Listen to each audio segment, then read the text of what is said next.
여러분 안녕하세요. 서리풀 문화클래스 목요일 프로그램 진행을 맡은 아나운서 김지형입니다. 한동안 쌀쌀했는데 이제 따스한 공기가 느껴져서 봄을 실감할 수 있습니다. 이렇게 좋아진 날씨 탓에 오늘부터 시작된 연휴 기간 동안 어디로든 떠나고 싶은 마음이 커질 텐데요.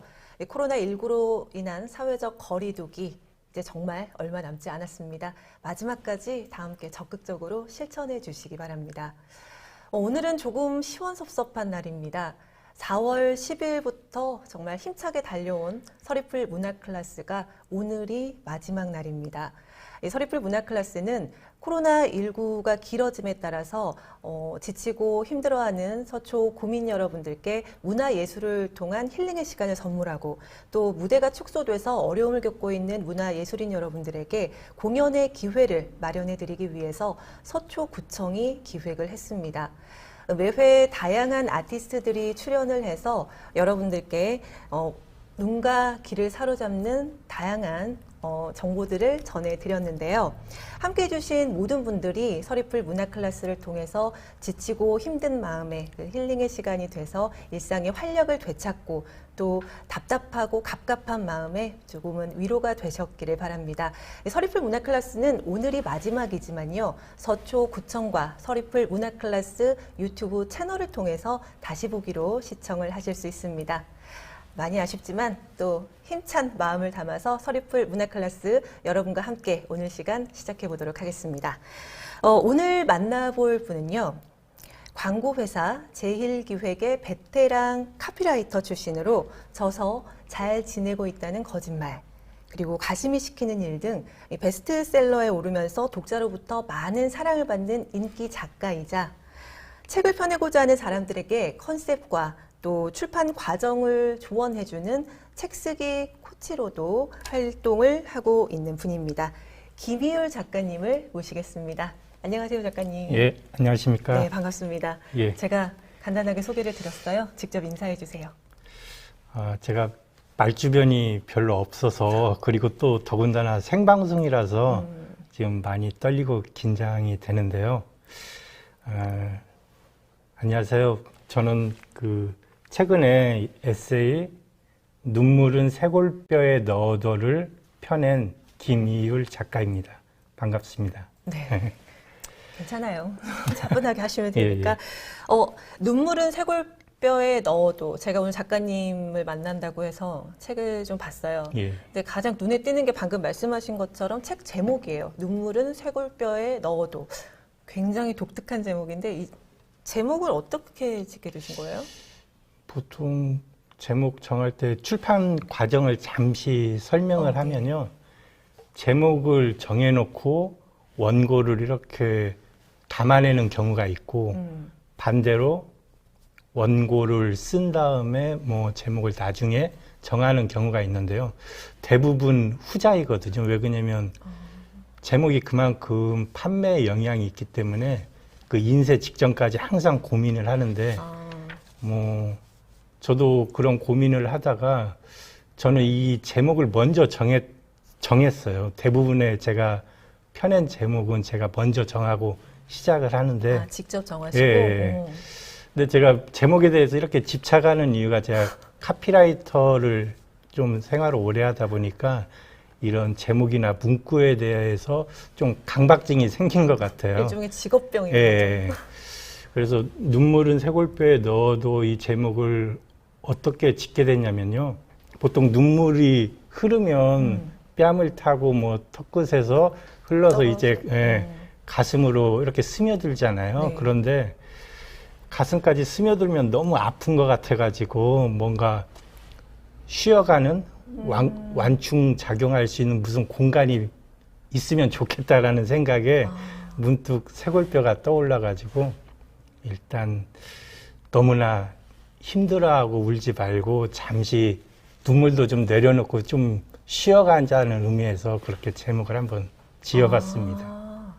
그러니까 제목은 그렇게 많은 걸 담고 있는데 뼈라는 게 정말 예. 그런 뼈라는 단어를 책에 직접 제목으로 내는 경우는 저는 처음 봤거든요. 많은 책을 봤지만 작가님의 그런 마음이 담겨 있다는 걸 이제 알고 보니까 굉장히 공감이 되고 어떤 예. 의미인지 알 것 같습니다. 보통은 뭐 삶이 즐거운 분들도 책을 읽으면서 또 다른 세계를 만나기도 하고 또 그리고 힘겹고 아프고 쓸쓸한 경우에도 책을 통해서 위로를 받기도 하잖아요. 근데 특히나 김희울 작가님의 책은 힐링 메신저라는 그 단어답게 굉장히 위로와 공감이 되는 글들이 참 많아요. 그래서 오늘 코로나19로 인해서 되게 지쳐있는 우리 시청자 여러분들께 굉장히 큰 공감과 위로가 되지 않을까. 그래서 마지막 시간이지만 정말 딱 맞아떨어지는 게 아닌가 싶어요. 그러면 작가님께 질문을 이제 드릴게요.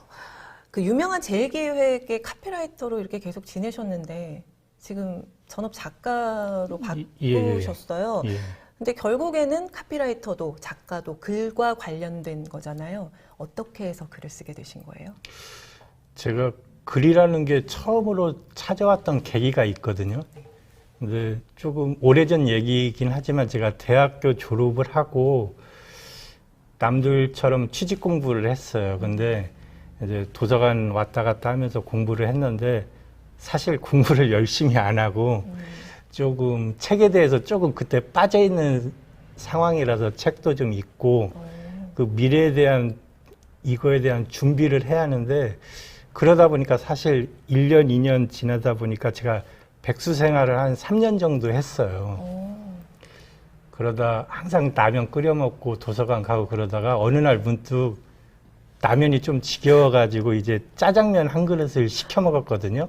네. 근데 짜장면을 맛있게 먹고 이제 대문 옆에다 그릇을 이렇게 내다 놨어요. 근데 보통 한두 시간 지나면 이제 소위 철가방이라고 하잖아요. 그렇죠. 예, 그분들이 이렇게 그릇을 회수해 가야 하는데 찾아가지 않는 거예요.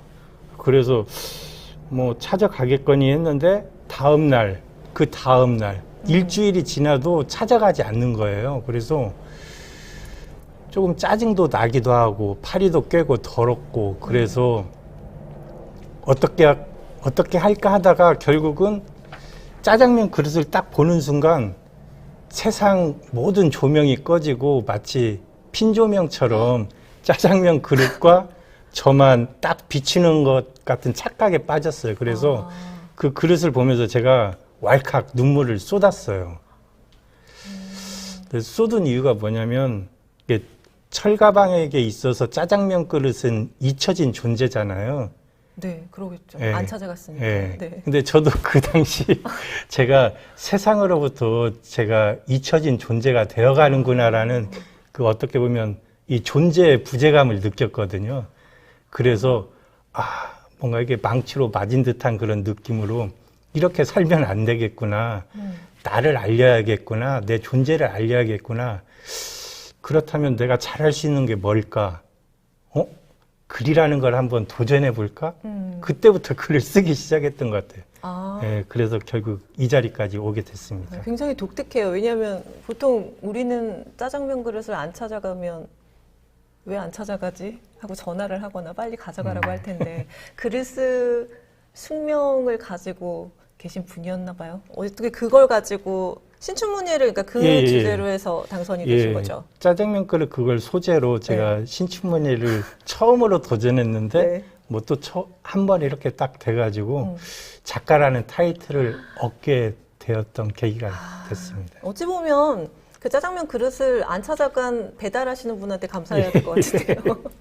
좀 더 빨리 그런 기회를 얻을 수 있게 됐다라는 좋게 생각하는 거죠.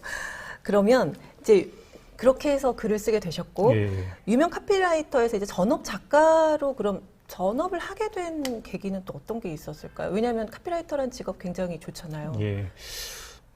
저도 한 10년 이상 카피라이터 광고회사를 다녔는데요. 근데 뭐 광고회사 다니면서 많은 CF도 찍고 그리고 뭐 유명 연예인들도 많이 만나기도 하고 그런 작업을 같이 하다가 뭐 보람도 느끼면서 그리고 너무나 일이 흥미롭더라고요. 그래서 아, 이 직업을 평생 해야겠구나라는 마음을 딱 굳혔는데 네. 네, 삶이라는 게 또 순탄하지가 않잖아요. 순탄하면 또 재미도 없고. 근데 제가 결혼을 했었는데 아내가 조금 몸이 좋지 않았어요. 좀 많이 아팠었는데 제가 연차는 올라가면서 팀을 운영하기도 빠듯한데 이제 와이프 조금 상태가 점점 위독해서 네. 어쩔 수 없이 이제 병간호를 위해서 이제 직장을 그만 사표를 냈죠. 그리고 뭐 쉽게 끝나지 않고 조금 길게 갔어요. 그래가지고 그거 병간호 하면서 나름대로 모아둔 돈도 거기에 좀 치료비로 많이 쓰게 되고 그러다가 이제 생활을 해야 하기 때문에 그리고 병간호도 하면서 생활도 해야 하기 때문에 제가 할 수 있는 사회적으로 뭐 진출할 수는 없으니까 이 안에서 할 수 있는 일은 뭘까 그치. 생각을 하다가 아, 나에게 글쓰기가 있었지. 그래서 다시 네. 뭐 이제까지는 상업글을 썼는데 광고회사 다니면서 이제는 책을 한번 내봐야겠다는 그런 계기가 됐던 것 같아요. 그래서 뭐 꾸준히 쓰다 보니까 지금 여기까지 오게 되었습니다. 근데 결국 뭐 그 당시에는 직장과 가정 어떤 선택의 문제가 아니었을 것 같아요. 예. 그냥 그렇게 해야 뭔가를 포기해야 했었던 그 순간이었을 것 같은데 그럼에도 이제 그 포기로 인해서 또 다른 김희율이라는 작가로의 길을 갈 수 있는 하나의 어찌 보면 전환점이 됐을 수도 그렇습니다. 있겠어요.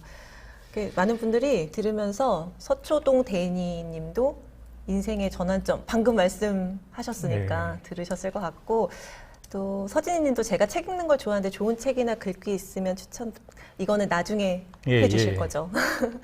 네, 그럼 제가 이렇게 김희율이라는 작가 저는 실은 작가님 책들을 많이 읽었거든요. 왜냐하면 그런 공감이나 위로가 되는 책들, 에세이나 뭐 이런 것들을 굉장히 좋아해서 읽었는데 처음에 작가님을 모르고 봤을 때는 모른 채로 어떤 분인지 모른 채로 봤을 땐 여자분인 줄 알았어요. 이름이 본인 이름이세요? 제 본명은 원래? 사실 따로 있거든요. 아, 그래요? 네, 본명은 김현태인데요. 아, 근데 김희율이라는 이름을 정한 이유가 제가 김현태로 어린이 동화책을 많이 냈었어요. 근데 어린이 작가 이미지가 있어서 성인은 또 좀 분리해서 내고 싶은 마음에 그리고 또 새롭게 뭔가 출발하고 싶은 그런 마음 때문에 김희율이라는 이름을 나름대로 이렇게 지었는데 어떤 의미예요? 큰 의미는 없이 두었는데 그 의미를 찾다 보니까 네. 그 이자가 이로울 이에 율은 밥률이 아니라 책률이라고 있어요. 그래서 이로운 책을 쓰고 싶다. 그런 의미에서 김이율이라고 이렇게 활동명을 갖게 되었습니다. 그럼 딱 맞아 떨어졌는데요. 왜냐하면 이로운 책 많은 분들에게 작가님 책은 공감과 위로가 되잖아요. 아, 그렇게 봐주시면 감사합니다. 좋은 이름이에요. 보면은 서진희님도 이름 진짜 이쁘다고 그러셨거든요. 이로울이 딱 작가님과 잘 어울리는 이름이래요. 아, 예, 저도 그렇게 감사합니다. 생각을 합니다.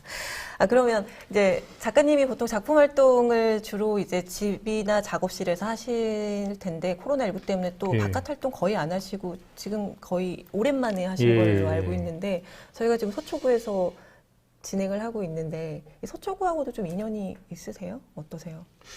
제 회사 다닐 때 기숙사 생활을 했었거든요. 3년 동안 기숙사 생활을 했는데요. 기숙사가 서초구 여기 예술의 전당 그 맞은편에 있었거든요. 그래서 서초구는 조금 익숙하고요. 그리고 현재 뭐 희곡이랑 뮤지컬 대본을 쓰고 있거든요. 근데 제 버킷리스트가 뭐냐면 네. 예술의 전당에서 제가 쓴 작품을 올리는 거예요. 그래서 항상 이 서초구를 지나갈 때마다 이렇게 가슴이 뛰는 이유가 뭘까 했는데 결국은 그 마지막 제 작품? 마지막이 아니지만은 첫 작품을 이 예술의 전당에서 올리고 싶은 그런 꿈이 계속 내재돼 있었던 것 같아요. 오늘 이제 이렇게 서리풀 문화 클래스에서 서초 구민 여러분들께 인사를 드렸으니까 다음에는 작가님의 버킷리스트에 있는 예. 예술의 전당에서 작가님의 그 공연을 올리는 작품을 올리는 그날을 또 기다리면서 오늘 또 계속 인터뷰를 진행을 하면 될 것 같아요. 여러분들도 좀 기대 많이 해주세요. 그리고 꼭 김희호 작가님이 공연 올리시면 가서 관람해 주시기 바랍니다.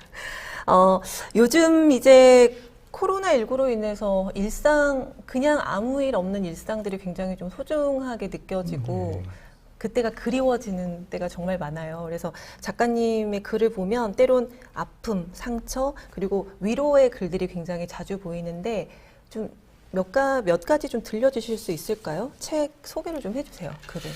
예, 제가 제 에세이 잘 지내고 있다는 거짓말 중에서요. 네. 그 한 대목을 한번 읽어드리겠습니다. 아, 잘 지내고 있다는 거짓말. 예, 예, 한번 들려주세요. 예. 예. 잘 지내고 있다는 거짓말. 잘 지내고 있어. 걱정 마. 잘 지내고 있어요. 전 괜찮아요. 잘 지내고 있어요. 다 해결됐어요. 차마 이 마음, 이 아픔, 이 눈물 솔직하게 전하지 못합니다. 괜히 그대가 힘들어할까봐, 괜히 그대가 뜬 눈으로 지새울까봐 오늘 또 나는 그대에게 거짓말을 합니다. 뻔한 거짓말. 잘 지내고 있다고. 네. 보통 정말 저도 이 글은 굉장히 공감이 되긴 해요. 왜냐면 누가 물어봤을 때 잘 지내고 있어? 그런데 아니 나 별로 못 지내 이렇게 말할 네. 순 없잖아요. 네. 상대가 나를 걱정하고 있는 사람일 수도 있고 아니면 또 내가 잘 못 지낸다라는 걸 들키고 싶지 않고 그렇죠. 그렇죠. 그래서 저도 뭐 네. 헤어진 연인을 우연히 길에서 만났는데 저는 아직 솔로이고 헤어진 연인은 새로운 뭐 사랑을 나누고 있다면 네. 뭐 잘 지내니 하면은 거기서 또 자존심이 허락하지 않잖아요. 뭐 헤어져서 더 잘 됐어 이렇게 얘기할 수도 있고 맞아요. 그리고 며칠 전에 또 고향에 계신 아버님께서 전화가 왔는데 네. 저도 요즘 상황이 누구나 다 그렇지만 좋지는 않거든요. 그래도 또 아버님 걱정하실까봐 저도 문제 없습니다. 뭐 잘 지내고 있습니다. 이렇게. 근데 어떻게 보면 이게 선한 거짓말인 것 같아요. 배려이고. 예. 그래서 작가님 글은 이런 부분에서 굉장히 공감이 되는 것 같아요. 왜냐하면 그때그때 그 상황에 따라서 내가 그 글의 감정에 이입을 시킬 수 있고 이입이 돼서 굉장히 그거에 이렇게 빠져서 볼 수 네. 있는. 그래서 저도 작가님 글을 굉장히 좋아하는데 제가 작가님 글 중에 또 잘 지내고 있다는 거짓말에 수록되어 있는 그냥이란 흔한 말이라는 글을 제가 또 굉장히 공감하면서 봤는데 여러분들께 좀 소개를 해드리고 작가님이 이 글을 어떻게 쓰셨는지 한번 또 여쭤보고 싶어요. 제가 한번 들려드릴게요. 그냥이란 흔한 말. 당신은 그냥이란 말의 의미를 아시나요? 그냥이란 말 속에는 수만 개의 간절한 그리움들이 숨겨져 있답니다. 네가 그립다. 네가 보고 싶다. 네가 걱정된다. 너랑 말하고 싶다. 너와 함께 하고 싶다. 너의 손을 잡고 싶다. 너랑 놀고 싶다. 너를 사랑한다. 나 지금 힘들다. 나의 마음을 알아줘라. 나 외롭다. 나 눈물 난다. 내가 필요하다. 그냥은 그냥이 아닙니다. 당신을 부르는 애달픈 목소리입니다. 제가 이 그냥이라는 단어를 저희는 방송할 때 많이 못 쓰게 해요. 네. 왜냐하면 너무 이렇게 좀 추상적이고 명확하지 않기 때문에 근데 저도 모르게 항상 그냥이란 말이 나오거든요.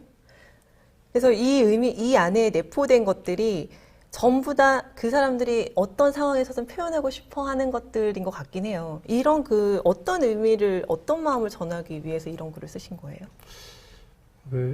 앞서 말한 것처럼요. 네. 사람들이 자기를 표현하는 거에 대해서 익숙하지도 않고 또 상대방을 배려하기 위해서 어떻게 보면 그 속뜻을 숨기면서 얘기하는 경우가 많거든요. 네.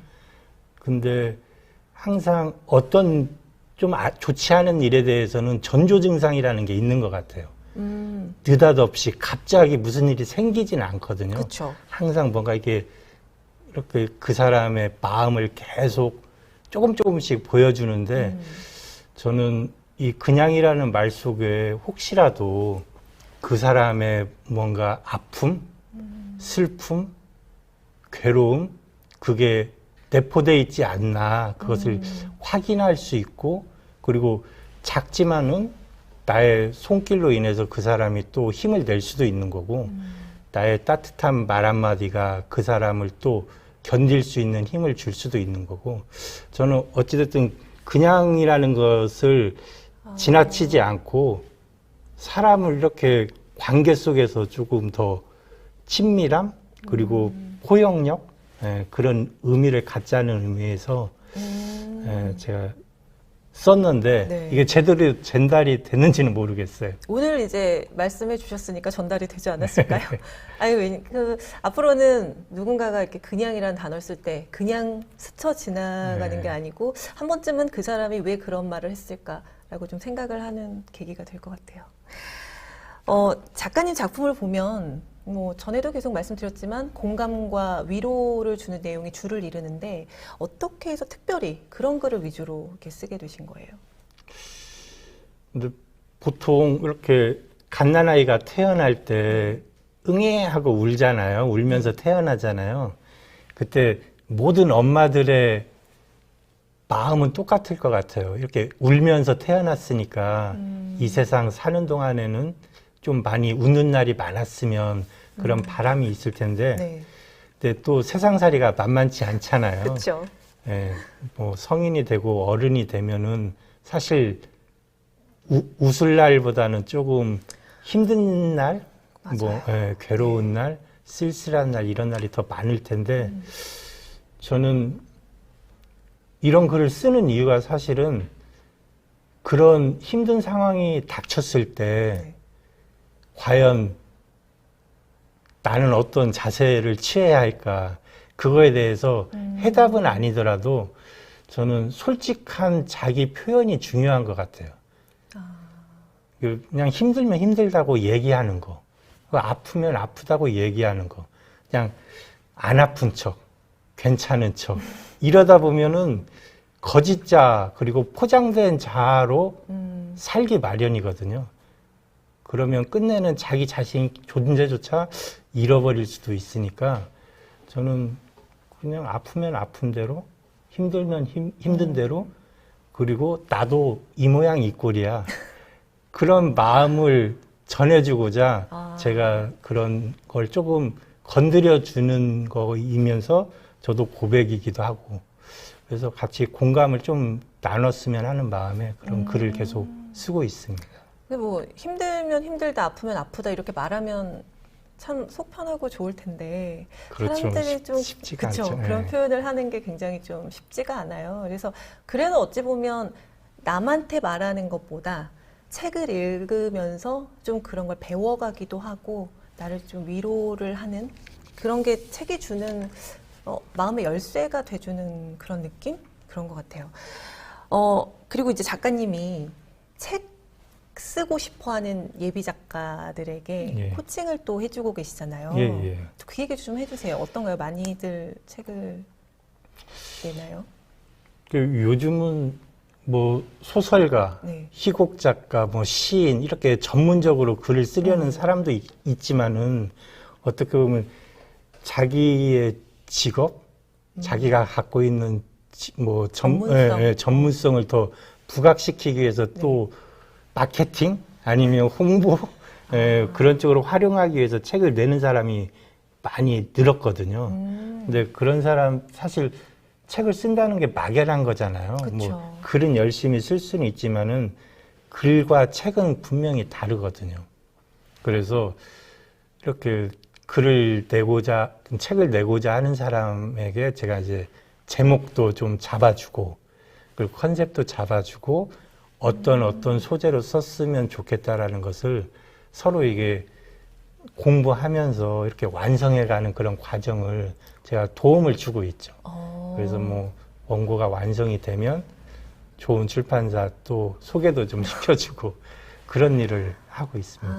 그러니까 책은 글은 막연하게 뭐 쓸 수 있지만 그게 이렇게 하나의 완성된 작품으로 하나가 나오기가 굉장히 네. 힘들잖아요. 누군가가 앞에서 이렇게 끌어주고 도와주면 좀 훨씬 더 수월해지긴 할 것 같아요. 그러면 지금 이렇게 글을 쓰고 책을 내고자 하는 분들이 굉장히 많잖아요. 예. 그런 분들에게 좀 노하우나 팁이 되는 것들이 좀 있다면 어떤 게 있을까요? 그런 것들을 말 좀 해주세요. 이게 작가마다 그 노하우가 엄청 네. 많이 있을 것 같은데요. 저는 세 가지로 이렇게 압축을 했거든요. 네. 고관절 법칙이라고요. 고관절 법칙. 예. 네. 고는 뭐냐면 고백이에요. 고백, 그리고 관은 관점, 관점, 절은 친절. 친절, 네. 고백, 관점, 친절. 예, 네. 그래서 고관절 법칙인데 고백은 뭐냐면 그 아무리 문장이 표현력이 좋고 뭐 미사어구를 쓰고 화려하더라도 그 안에 진실성, 솔직함이 없으면 사람의 마음을 열 수가 없거든요. 내가 상대방의 마음을 열고자 한다면 일단은 내 마음을 먼저 보이는 게 저는 글의 출발이라고 보거든요. 그래서 뭐 지식을 자랑하려고 혹은 뭐 잘난 체 하려고 글을 쓰는 게 아니라 일단은 나로부터 이렇게 시작을 하면서 보여주는 식, 나를 세상에 오픈하는 그런 마인드로 네. 글을 쓰게 되면은 누구나 다 그런 거에 대해서 관심을 갖게 되고 그 공감의 폭이 훨씬 넓어지는 것 같아요. 그러니까 뭐 예. 그런 거네요. 사람의 마음을 움직이는 것에 가장 좋은 것은 나를 먼저 보여주는 예. 그런 거하고 좀 근데 그렇죠. 뭐 일맥상통하나요? 장르별로 다를 수는 있겠지만은 분명히 뭐 자기계발서도 뭐 어디 인용하고 어디 발치하고 그렇게만은 쓸 수 없거든요. 그쵸. 결국은 자기 얘기를 담아야 하는데 거기에서까지 저 잘난 체를 해버리면은 그거에 대해서 공감의 폭이 좀 줄어들 것 같아요. 진솔한 그래서, 내 예, 이야기. 예. 그래야 결국은 사람을 이렇게 잡아들 수 있는 힘이 생기고 예, 두 번째는 관점. 관점인데요. 저 사람이 작가다, 시인이다라고 인정하는 순간이 있거든요. 그 순간이 뭐냐면 저는 그 작가만의 독특한 시선, 관점을 갖고 있느냐, 갖고 있지 않느냐에 따라서 그게 판가름 난다고 생각을 하거든요. 네. 그 예를 들어서 뭐 돌멩이가 하나 있으면 작가의 시선으로 보면 그게 단순히 돌멩이가 아니라 창작의 모티브가 또 될 수 있거든요. 예를 들면 네. 돌멩이라는 그런 글이 있는데 돌멩이 뭐 이건 하늘이 변비 끝에 쏟아낸 똥이야. 네. 예, 이렇게 표현할 수도 있고 엉덩이가 참 찢어지도록 아팠겠네. 뭐 이렇게 이어서 쓸 수도 있는 거고 그리고 제가 뭐 관점에 대해서 뭐 강의를 하면서 동시 한 편을 지은 게 있어요. 네. 그걸 잠깐 한번 문방구와 방구에 대한 그런 동시인데 한번 그것을 읽어 드릴게요. 네. 제목은 방구 맛 좀 봐라. 문방구 아저씨 자꾸 나를 가자미 눈으로 째려본다. 내가 샤프를 만지면 지리리 쳐다보고 내가 지우개를 만지면 스르르 흘겨보고 내가 사탕을 만지면 몰래 훔쳐보고 아저씨 저 도둑 아니에요. 기분이 나빠 문 열고 나오면서 방구는 두고 왔다. 네, 이런 글인데요. 네. 이게 사실 흔히 있는 일이잖아요. 맞아요. 네, 흔히 뭐 작은 문방구 가면 괜히 그냥 저는 그냥 보려고 하는데 도둑치고 당하는 그런 아저씨 느낌은 감시하고 있고. 근데 일상적인 언어이긴 한데 마지막에 포인트를 관점을 좀 달리해서 문방구와 방구의 그 말맛도 살리면서 네. 그 소심한 복수죠. 그냥 방구는 두고 왔다. 뭐 이렇게 하면은 이게 관점을 조금 달리하면은 일상적인 언어에서도 작가의 그런 그런 기질을 스스로 그러네요. 발견을 할 수 있을 것 같아요. 네. 관점. 네. 그리고 이제 마지막 친절. 네. 고관절에서 네. 이제 마지막 친절인데요. 뭘 친절해야 되는 네. 거야? 근데 모든 글은 사실 어렵게 쓰면 안 되거든요. 그쵸. 예. 만약에 예를 들어서 제가 제주도를 갔다 왔는데 친구들이 묻잖아요. 제주도 어땠어? 그러면 좋았어. 이게 아주 명쾌한 답이잖아요. 맞아요. 그런데 좋았어 그 안에는 로망이 없는 거예요.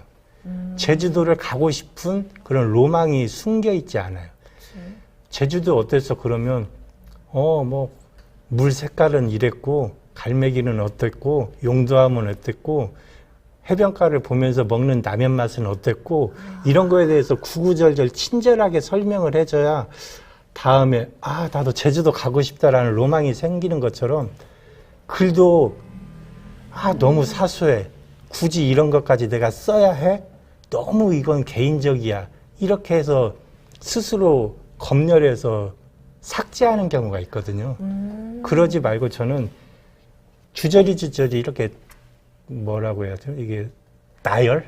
네. 설명. 네, 설명. 구체적으로 떠올릴 수 있게 네. 얘기를 해야 된다는 그런 거죠. 거에 대해서 아끼지 말고 계속 친절하게. 친절하게 하고 결국 그걸 다듬으면 되는 거거든요. 정보를 계속 예, 줘야 되네요. 예. 그런 거에 대해서 뭐 세 가지 그런 팁이라면 네. 팁을 드리겠습니다.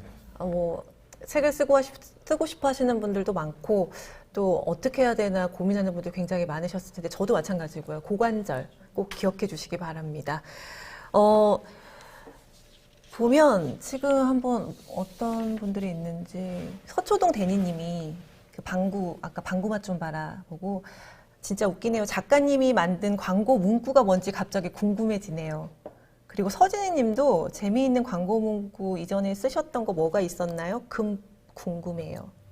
혹시 기억나는 거 있으세요? 갑자기 여쭤보니까 또 당황하셔서. 이게 저는 예전에 그 삼성전자 또 하나 해가지고 그 클레이 애니메이션 인형들 나오는 거 있거든요. 네네. 이게 뭐 제작품이라고 할 수 없는 거죠. 항상 광고 자체는 공동 작업이네. 그쵸, 그쵸. 그런 것도 참여했었고, 그리고 뭐 하프마요. 뭐 여자는 숫자에 민감하다 해서 마요네즈 뭐 칼로리를 줄인 그런 것도 좀 했었고. 하프 마요. 예. 하프 절반.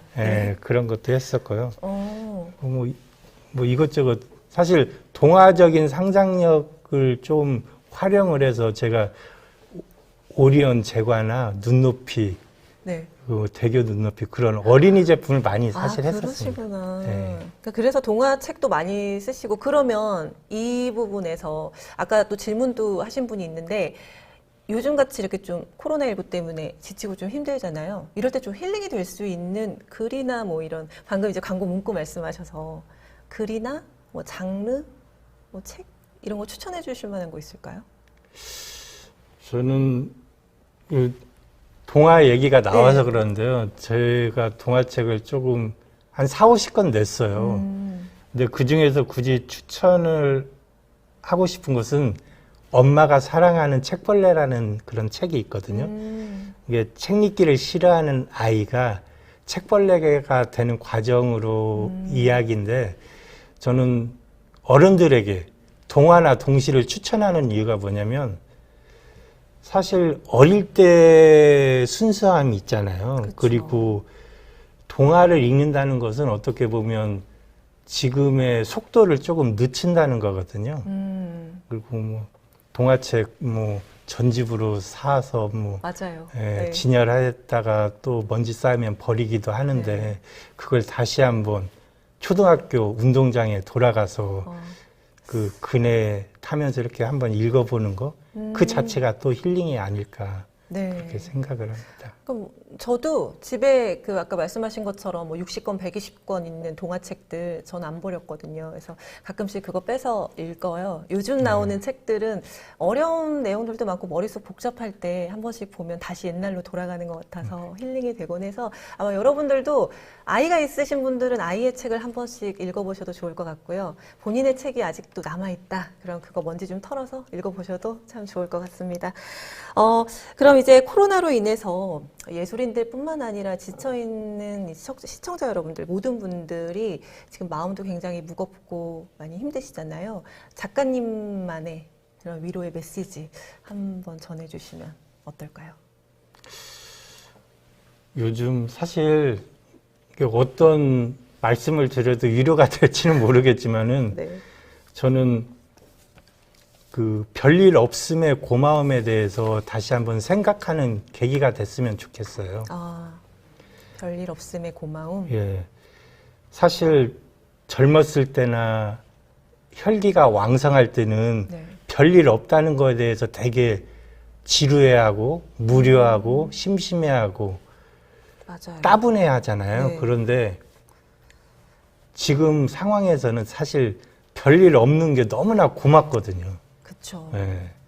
그래서 뭐 무슨 일 없어 그러면 있으면은 겁이 덜컥 나는 시대이기 때문에 사실 잃는 것도 많겠지만은 우리가 그래도 넘어져도 돌멩이는 주울 수 있는 거잖아요. 아, 네. 그런 것처럼 우리의 뭐 마스크를 안 쓰는 그날까지 그리고 친구들과 뭐 퇴근 후에 술 한잔 할 수 있는 그날 그리고 가족과 함께 산책할 수 있는 그날 이 아주 평범하고 일상적인 거에 대한 소중함을 우리가 다시 한번 상기하면서 아 이게 진짜로 우리가 원하는 거고 우리를 행복하게 만들 수 있는 진짜 소중한 가치구나라는 것을 이번 기회에 한번 알고 깨달았으면 하는 바람입니다. 네, 맞아요. 요즘 워낙 너무 별일이 많아서 별일 없냐고 물어보면 별일 없어라고 말할 수 있는 게 얼마나 행복한 일인지를 새삼 느끼게 되는 날들인데 정말 작가님의 그 글처럼 별일 없음의 고마움 다시 한번 생각해 보시면 좋겠어요. 보니까 정말 손예원님 마지막 회란이 너무 아쉽네요. 서진희님 저도 동화책 읽어봐야겠어요. 동심으로 돌아가서 힐링의 시간이 될 듯합니다. 아 근데 정말 오늘이 마지막 회라서 저도 아쉽고 그래도 작가님을 만났으니까 정말 행운의 시간이 아니었나 싶어요. 작가님 오늘 이렇게 나와주셔서 너무 감사하고요. 여러분들도 김희울 작가님의 책 한번 찾아서 읽어보셔도 굉장히 좋을 것 같아요. 그러면 별일 없음의 고마움을 느끼면서 예. 작가님 그래도 이제 진짜 마지막으로 우리 서초 구민 여러분들 그리고 시청해주신 여러분께 마지막 인사 부탁드릴게요. 네. 가장 이 시점에서 중요한 것은 건강인 것 같아요. 네. 건강 지키면서 그리고 하루하루 웃을 수 있는 일 스스로 만드는 그런 나날이 되었으면 합니다. 예, 이상입니다. 오늘 함께 해주셔서 예. 정말 고맙습니다. 예, 감사합니다. 네, 오늘은 모든 이들의 마음을 토닥토닥 책 속의 위로와 그의 삶 돌아보기란 주제로 들여다보기란 주제로 감성 작가 김희율 작가와 함께 했습니다. 지치고 힘들고 아픈 마음을 차마 표현하지 못하는 분들 그리고 이제는 정말 행복해졌으면 좋겠다라고 느끼시는 분들께 오늘 김희율 작가와 함께한 이 시간 어떠셨는지 모르겠습니다. 코로나19로 인해서 답답하고 지친 이 시간과 그 마음에 조금은 위로가 되셨으면 합니다. 저희 서리풀 문화클래스는요, 서초구청과 서리풀 문화클래스 유튜브 채널에서 다시 시청하실 수 있습니다. 오늘 시작할 때 말씀드렸듯이 4월 10일부터 함께한 이 서리풀 문화클래스는 오늘 이 시간을 마지막으로 인사를 드리게 됐지만요. 다음 주 금요일부터, 그러니까 5월 8일 금요일부터는 그동안 매주 금요일마다 오프라인으로 서초 문화예술회관에서 문화예술회관에서 만났던 서초 금요음악회를 온라인으로 방영하게 됐습니다. 매주 금요일 서초구청과 서초금요음악회 유튜브 채널에서 만나실 수가 있으니까요. 매주 금요일 전통이 있는 서초금요음악회도 여러분 많은 사랑과 시청 부탁드리겠습니다.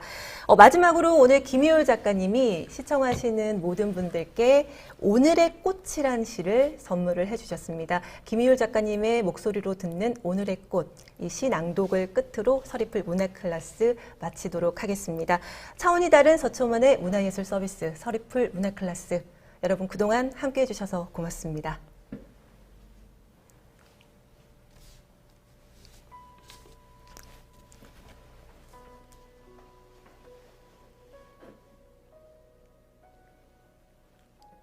오늘의 꽃, 김이율. 아끼지 마라. 햇살 모아서 겨울에 쓸 생각 마라. 눈 쓸어 담아서 여름에 먹을 생각 마라. 행복을 저축하지 마라. 이자도 없고 내일도 없다. 아끼지 마라. 오늘의 꽃. 오늘 실컷 다 봐도 좋다. 그래야 네가 좋다.